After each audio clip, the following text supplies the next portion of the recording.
What is up, everybody? Welcome back to The Boys Season 5 post show for Episode 5. Spoilers ahead. Make sure to subscribe to Nerd Initiative for all of your post show content, your articles, your Easter eggs, your breakdowns, whether it's Daredevil, The Boys, Spider Noir coming up. We are right here, your home for all of these wonderful discussions. And today we are talking about the long awaited arrival of our beloved Jared Padalecki and Misha Collins to The Boys universe. It has been highly advertised. Lauren, did it live up to your expectations? It was nothing like I expected. It was nothing that I wanted, but I absolutely loved it. It was, I don't know what I was expecting. I didn't think, now again, spoilers alert.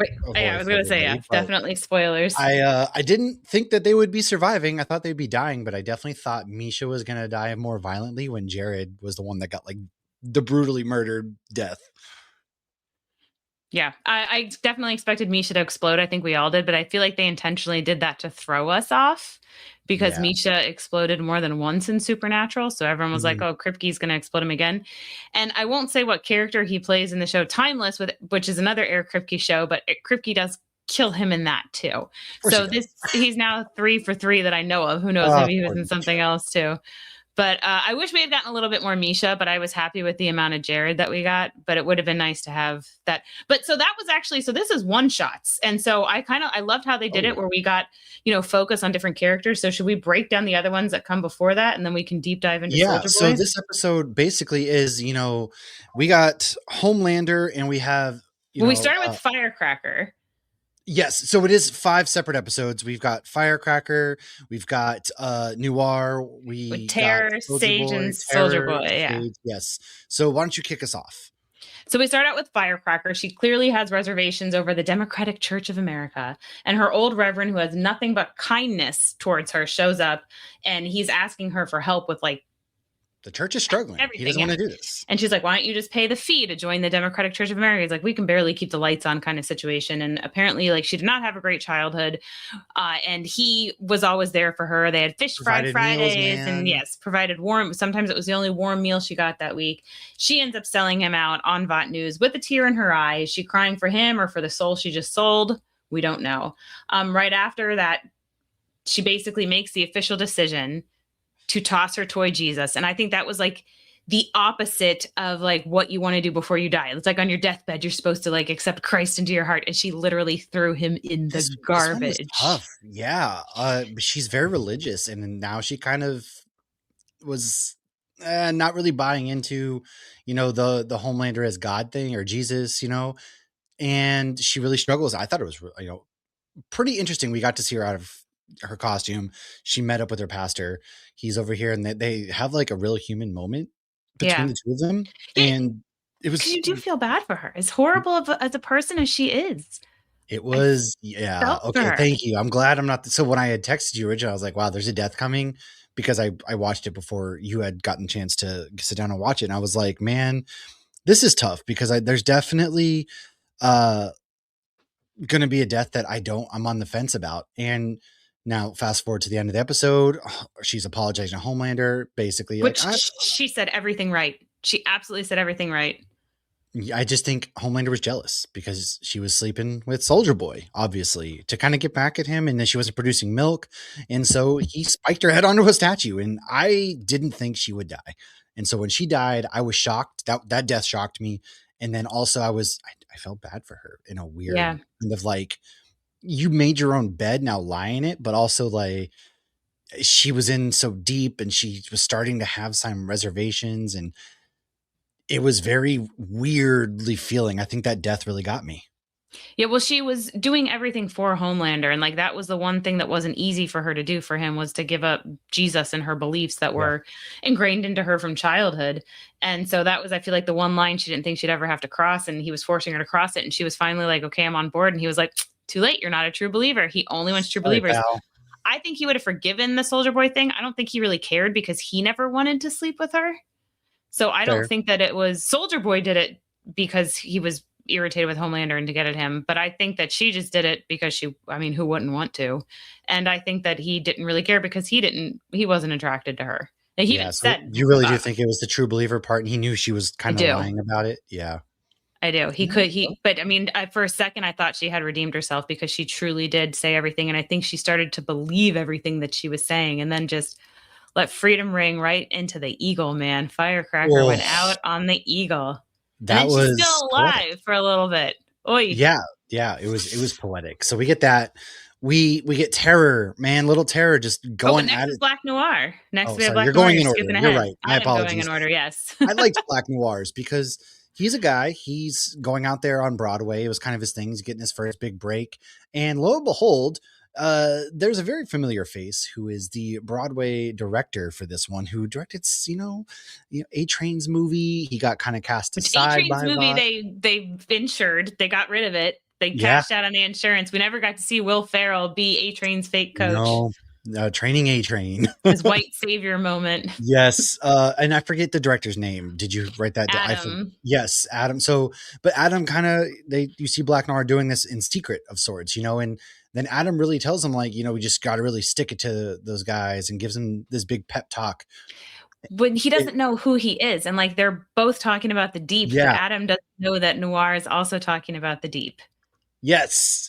And so Adam's just kind of giving this like moment because the deep is obviously the big D bag at work, and he kind of pep talks him up.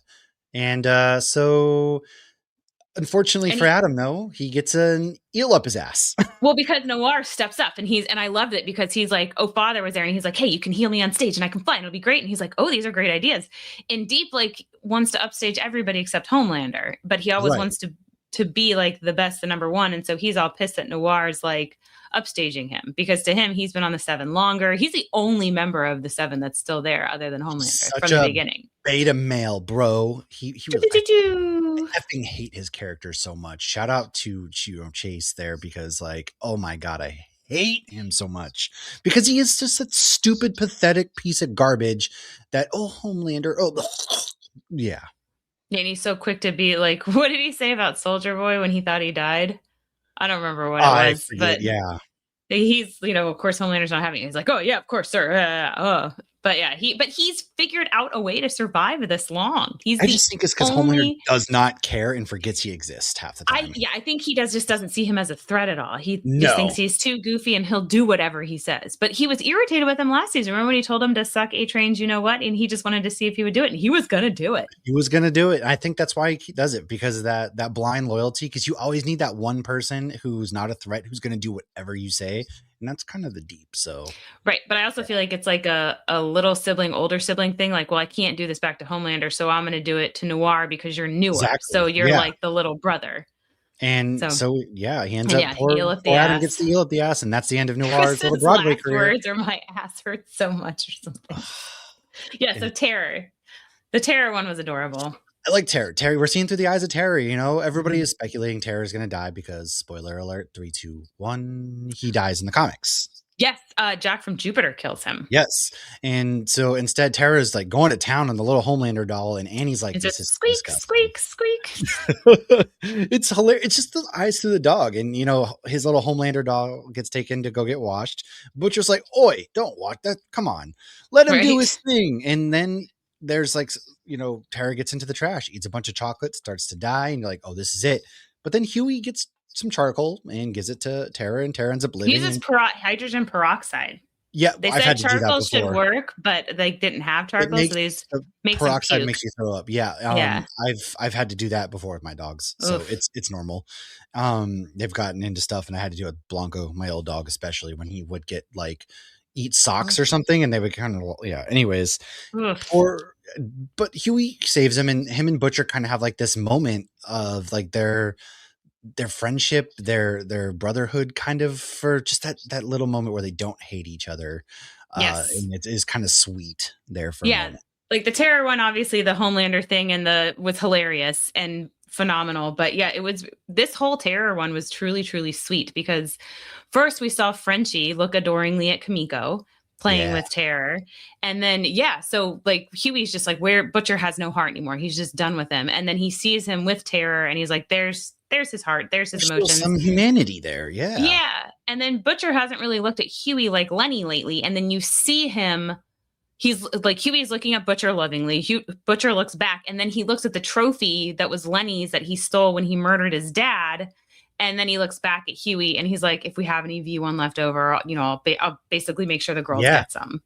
And So I felt like it was so subtle, like you said, but it was so good. It was. I actually really enjoyed that moment between the two of them. I thought Jack and, Karl Urban, they both really did a good job conveying that more through their emotions than they did in words. They didn't have to speak words. It was just that look they would give each other, that little brother, big brother look, like you just said. And that one was definitely good. But yeah, it brought us back to earlier seasons between them, I feel like. Nobody dies in that one, thankfully. What happens with Sister Sage's little aspects? Oh, Sage. So we learned she just wants to watch the world burn so she can read Interrupted. Like, honestly, though, like, you can't even argue with that because it's just parent. like, right. But also, she's the smartest person in the entire world.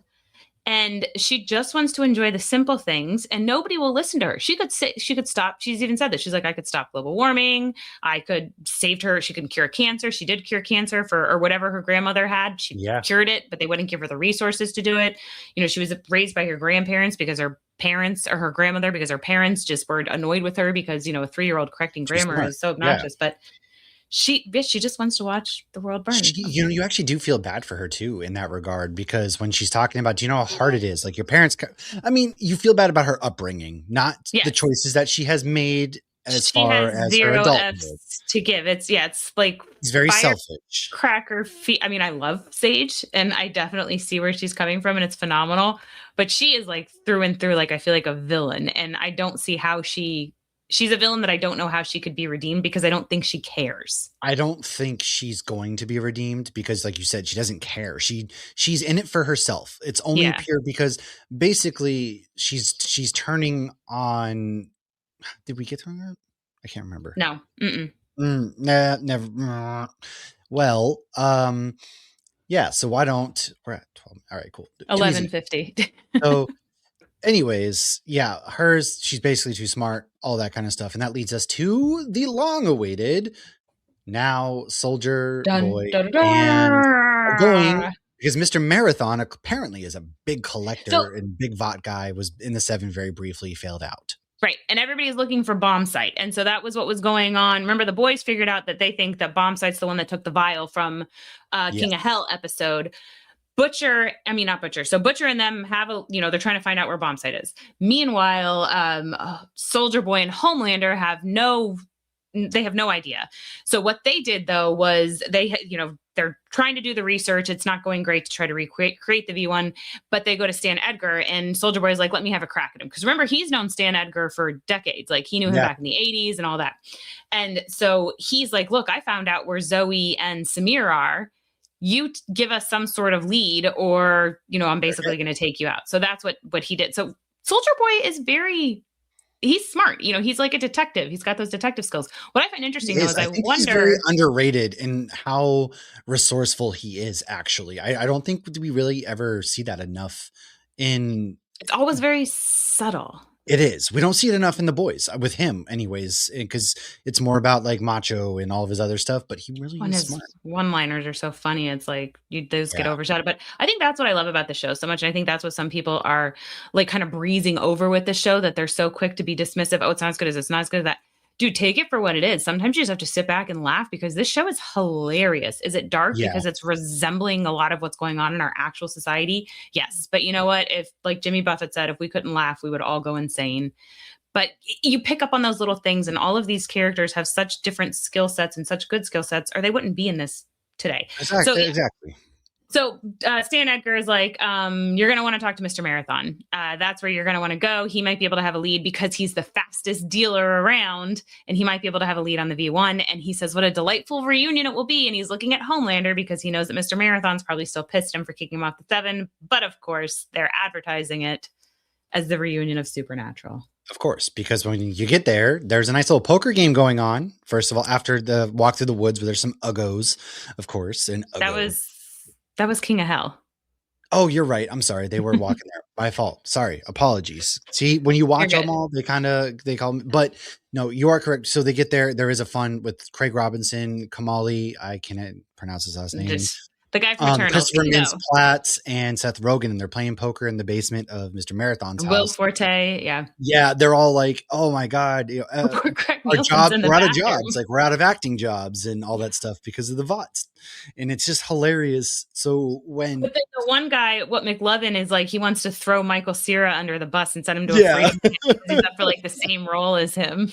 yes, he lost a role to Michael Cera. And he's like, let's just throw him like to Homelander, Yeah. basically. And I thought that was hilarious. It's like some of the most self-aware, between actors and things like that I adored that whole little bit. And then they're obviously when Homelander comes, they're just really sucking up to him big time and trying to do XYZ. But that's when Misha Collins shows up and he Well, because plays. Collins is playing with all them. He's playing Mal Chemical. So Yes, Mal everybody thought he Chemical was is Synapse, but he's Mal Chemical. I know. I kept seeing that, and I knew he was Mal Chemical, and I was like, "Where do they get synapse?" But Mal Chemical can change his chemical composition in the comics, and this obviously he can't. He just exudes chemicals from his mouth, Yeah, which made me think, like, why didn't they try to find him back in season 3 when they're looking for a weapon in Russia? They I could mean, knock him out, and honestly, then I mean, I'm sure if wood chipper beats everything according to Supernatural, it have does. Mal Chemical knock him out and throw him through the wood chipper. No more His body, Homelander. no, his skin is too hard to go through a wood chipper though, because Is it? Homelander, yeah, he can't put needles and stuff in his arms. It's like Superman. That wouldn't But work. I The mean, wood like chipper would Ryan not can work. make him bleed, so I feel like there's got to be Because they're another. super strength, man. You'd have to But get there's some got to be like another. adamantium level stuff. Well, then they should have gotten him when they got hit like at Hero Gasm when they had him pinned down. They needed Mal Chemical because you had Yeah. Soup Huey, Soup Butcher, and They Soldier could have Boy stomped on couldn't his hold head him then. down. Yeah. But Anyways, yeah, yeah, no. but no, I did love the celebrities. Like they were all making fun of each other. Like Kumal's like, "Yo, dude, I'm yoked now," and like because he got yoked for Yes, he did. Kingo, Yeah. and I think he's coming back. Otherwise, he's still yoked, and he was in What If. But that's beside. But they're True. all. I do think he is. And then I love when Seth Rogen's like, "Oh, I don't even like weed." So It's just my funny. old brand. Yeah. And Yeah. but after Misha or they knocks Homelander out, and that's when Soldier Boy decides I'm not going to turn, and he breaks Misha's neck. Now I thought the death was obviously going to be much worse. It didn't, and the hilarity, man, it was absurd because Jared can run, so he's running And after he runs Soldier in Boy. Supernatural. Oh no, I need to edit my doc. I made a doc about Easter eggs. I think I need to edit it because Dean's always making fun of him for running and saying that running like kills you, doesn't he? I think he does, but it's funny because like all the actors are getting out, and Soldier Boy's like, "Sure, man, go this way. You go this way," and then He's like, Jared's okay, running see, right through these exactly what I would guys. tell you. It's like get this man a shield, and he just like throws these celebrities. He's using them as human shields. He's 100%. And poor Craig Nelson was so excited to see him. He's like Soldier Boy, and then done. I loved Seth Rogen's because he gets split in half, and he's laying. He's like, "Oh, how bad is it, man?" And then Jared's just covered in Like blood. cradles his head, Hilarious, and then breaks his neck. P Diddy thing where it's Puff baby oil. He's got the baby oil, and then he that slips. was genius. It was, and that's when Jared, he goes in there, he slips. Soldier Boy snaps his ankle, and you're like, "Oh, That was gross." I had to look away for both of those. And then Homelander smashes his head in, and it was after basically saying, "Go get with Bomb Sight," because he would be the one to know and have it. And I was like, "Oh, man." Yeah, they were trying to keep Homelander there so that they could knock him out and Soldier Boy could take him out, but he did have a lead on V1, and I thought it was so funny when like I've never thought I'd see a scene with Sam and Dean doing coke together, and he's like, "Oh yeah, know. ran to Bogota while you were taking a piss." They're doing the bar. They're at the bar and they're drinking. Doing lines. It was hilarious. I love that too, because it is so absurd that these two, who have played in a show for 20 years and just, oh god, it was perfect. It was amazing. 15 seasons. They're brothers, like how close they are in real life and everything. And seeing the three of them back was excellent. And right. Lauren's got a whole video of Supernatural Easter eggs for anybody out there. Article, excuse me. Video. We'll see. I got the article. It's going to be linked in the bio of this. If you want to go ahead and read it, I'm going to link it there for our Supernatural fans out there. So many posters and stuff in the background. They were not subtle. Some of them were not subtle at all. Come on, Supernatural Speedster. Yeah. It leads us up into episode 6. So make sure you guys like, subscribe, share, follow, all of that good stuff. Hit the notification button to never miss an episode, as we got 3 episodes left of The Boys. and it's coming to an end faster than we know it. So make sure you do that. Faster than Mr. Marathon can get some Coke in Bogota. Absolutely. Good Lord. Poor guy. Poor guy. We'll see you guys next time. Peace.